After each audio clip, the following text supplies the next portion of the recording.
और बड़ी जानकारी आ रही है उसे आपको रूबरू कराएंगे। बड़ी जानकारी, विधानसभा बजट सत्र का आज से शुरुआत हो जाएगा। राज्यपाल के अभिभाषण से बजट सत्र की शुरुआत यहां पर होगा और आज से 20 फरवरी तक ये बजट सत्र चलने वाला है। सत्र के दौरान सुरक्षा व्यवस्था कड़ी की गई है। परिसर में भारी पुलिस बल की तैनाती आज देखने को मिलेगी। अनधिकृत धरना प्रदर्शन पर सख्ती बरती जाएगी, सख्त नजर रहेगी। कानून व्यवस्था, ट्रैफिक के लिए विशेष इंतजाम किया गया है। अधिकारियों की निगरानी में एटीएस भी आज तैनात रहेगी। और ये तस्वीरें विधानसभा की बाहर की तस्वीर आपको दिखा रहे हैं। हरियाणा विधानसभा के बाहर की तस्वीरें आप देख पा रहे हैं किस तरह से सुरक्षा के मद्देनजर पुलिस बल की तैनाती की गई है। राज्यपाल के अभिभाषण से सत्र जो है वो शुरू होने वाला है। आज से 20 फरवरी तक ये सत्र चलने वाला है। और आज जो राज्यपाल आनंदीबेन पटेल हैं वो अपने सरकार की उपलब्धियां गिनवाती हुई नजर आएंगी। और ये आपको बताते चले कि मुख्यमंत्री ने अपना संबोधन दिया और इसमें जिक्र किया है कि किस तरह से सत्र चलने वाला है, विकास की राह किस तरह से और आगे बढ़ेगा इस बजट सत्र के जरिए। और इस बजट सत्र के जरिए शिक्षा, किसान और रोजगार को लेकर भी व्यवस्थाएं की गई हैं और इसको और मजबूत किया गया है। मुख्यमंत्री बताते हुए नजर आए। लेकिन ये उत्तर प्रदेश विधानसभा की बाहर की तस्वीरों आपको दिखा रही हैं किस तरह से वहां पर सत्र से पहले सुरक्षा के चाक चौबंद किया गया है। और आज उस पर भी पैनी नजर रहेगी जो प्रदेश में अन्य जगहों पर धरना प्रदर्शन चल रहा है या फिर विपक्ष की ओर से जो भी प्रदर्शन किया जा रहा है। इसी खबर पर ज्यादा जानकारी के साथ राजधानी लखनऊ से हमारे सहयोगी अनूप कुमार सिंह जुड़ रहे हैं।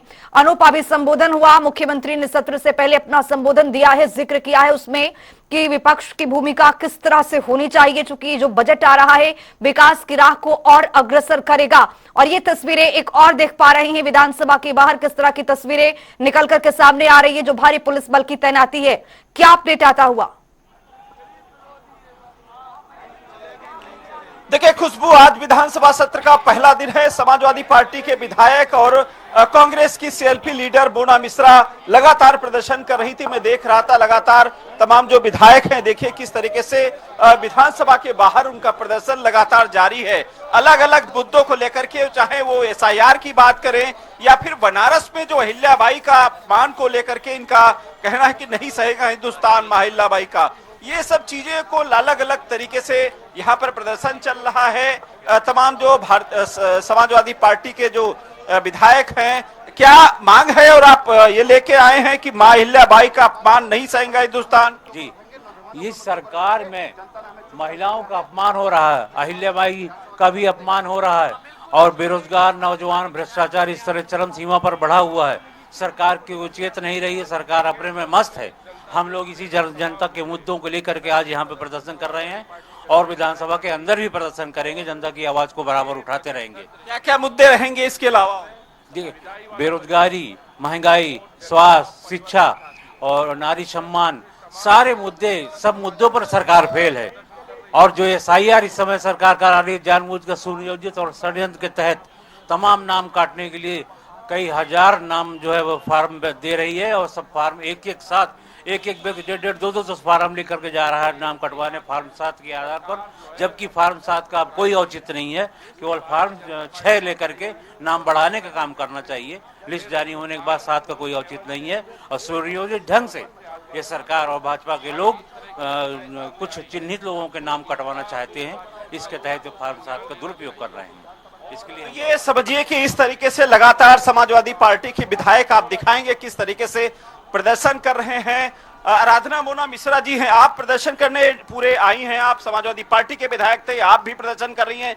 क्या मांगे हैं कांग्रेस की और क्या मुद्दे रहेंगे विधानसभा? ये इंडिया अलायंस का धरना है और एसआईआर को लेकर के जिस तरह से फॉर्म 7 को लेकर अनियमितताएं सामने आई हैं, इस पर सरकार को जवाब देना चाहिए। महंगाई, बेरोजगारी, आज युवा बेरोजगार है और सड़क पे जब अपनी मांग लेकर जाता है तो उसको पुलिस लाठियों से पीटकर गंभीर धाराओं में जेल में बंद कर देती है। कौन जवाब देगा? आज जिस तरह से दलितों और महिलाओं पर अपराध हो रहा है, सरकार उस पर चुप है।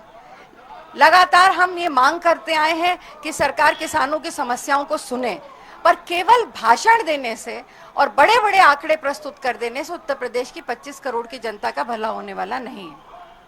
आप समझिए कि ये कांग्रेस की सेल्फी लीडर आराधना मोना मिश्रा थी, जिनका साफ तौर से कहना था कि लगातार जिस तरीके से सरकार की जो कमियां हैं उसको उजागर करेंगे, किसानों के मुद्दे पर ये बात करेंगी, सवाल उठाएंगी, और समाजवादी पार्टी के लगातार विधायक इस तरीके से प्रदर्शन भी कर रहे हैं। आप देखिए किस तरीके से तमाम जो विधायक हैं वो अलग अलग जगह पे प्रदर्शन करना, और सीधे चौधरी चरण सिंह की प्रतिमा पर प्रदर्शन किया जा रहा है। आशु मलिक से लगाकर जो विधायक है समाजवादी पार्टी के, वो लगातार प्रदर्शन कर रहे हैं, उनकी मांग है। ये आप तख्ती लेके विधायक जी आए हैं, क्या मांग आपकी है और क्यों ऐसा प्रदर्शन कर रहे हैं, क्या मांगे उद्धव? सरकार की नाकामी जो सरकार छिपा रही है उनको हम लोग उजागर कर रहे हैं। नौजवान को रोजगार नहीं मिल रहा, किसान बेहाल है, महिलाओं के साथ अत्याचार हो रहे हैं, तमाम जो कमी है सरकार अपने भाषण की वजह से छिपाना चाहती है, उसको हम लोग उजागर कर रहे हैं, सरकार का विरोध कर रहे हैं। क्या क्या मुद्दे रहेंगे? तमाम मूलभूत सुविधाओं के मुद्दे हैं, दवाई नहीं है, पढ़ाई नहीं है, हाँ, इन मुद्दों को लोग लेके हम लोग धरना प्रदर्शन कर रहे हैं। विधायक जी चौधरी चरण सिंह की प्रतिमा पर प्रदर्शन कर रहे हैं।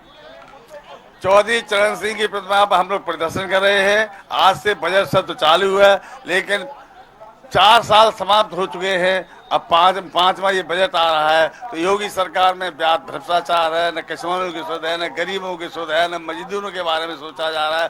छात्र परेशान, बेरोजगार परेशान, और जल जीवन मिशन के अंदर पूरी नालियां पूरी सड़क तोड़ दी गई। इतना भ्रष्टाचार है कि आज तक किसी भी गांव में पीने के लिए पानी नहीं पहुंचाया गया। इसकी जांच होनी चाहिए। हम लोग भ्रष्टाचार के खिलाफ है, और स्वतंत्र देव जो जल शक्ति मंत्री है उनको इस्तीफा देना चाहिए। सरकार करीब 9 लाख करोड़ का बजट ला रही है, अब तक का सबसे बड़ा बजट है, विकास का बजट। बजट जब सामने आएगा तो पता लग जाएगा गरीबों को कितना हिस्सा है, किसानों को कितना हिस्सा है, मजदूरों क्या है, छात्रों क्या है, बेरोजगार को क्या है, और दवाई के लिए क्या है। हर अस्पताल में न मशीन है, न दवाई है, मरीज परेशान घूम रहे हैं, लोग सड़कों पर परेशान हैं, लेकिन सरकार को इसकी किफायत की सुध नहीं है। अनूप, लगता है मुझे कि यही लोकतंत्र की बहुत खूबसूरती है कि जिस तरह से लोकतंत्र में विपक्ष की भूमिका बेहद महत्वपूर्ण हो जाती है, कि विपक्ष किस तरह से सत्ता पक्ष के मुद्दे को उठाता हुआ यहाँ पर दिखाई देता है, और यही लोकतंत्र की बहुत बड़ी खूबसूरती है। फिलहाल आपका बहुत शुक्रिया तमाम जानकारी के साथ जुड़ने के लिए। और आज देखा गया इन तस्वीरों के जरिए कि सपा के विधायक किस तरह से हल्ला बोल कर रहे हैं। हालांकि पैनी नजर है पुलिस प्रशासन की कि यह मामला और आगे गंभीर न बढ़े, लेकिन अगर यहाँ पर प्रदर्शन इसी तरह से चलता रहा तो कुल मिलाकर सत्र चलना बहुत मुश्किल हो जाएगा।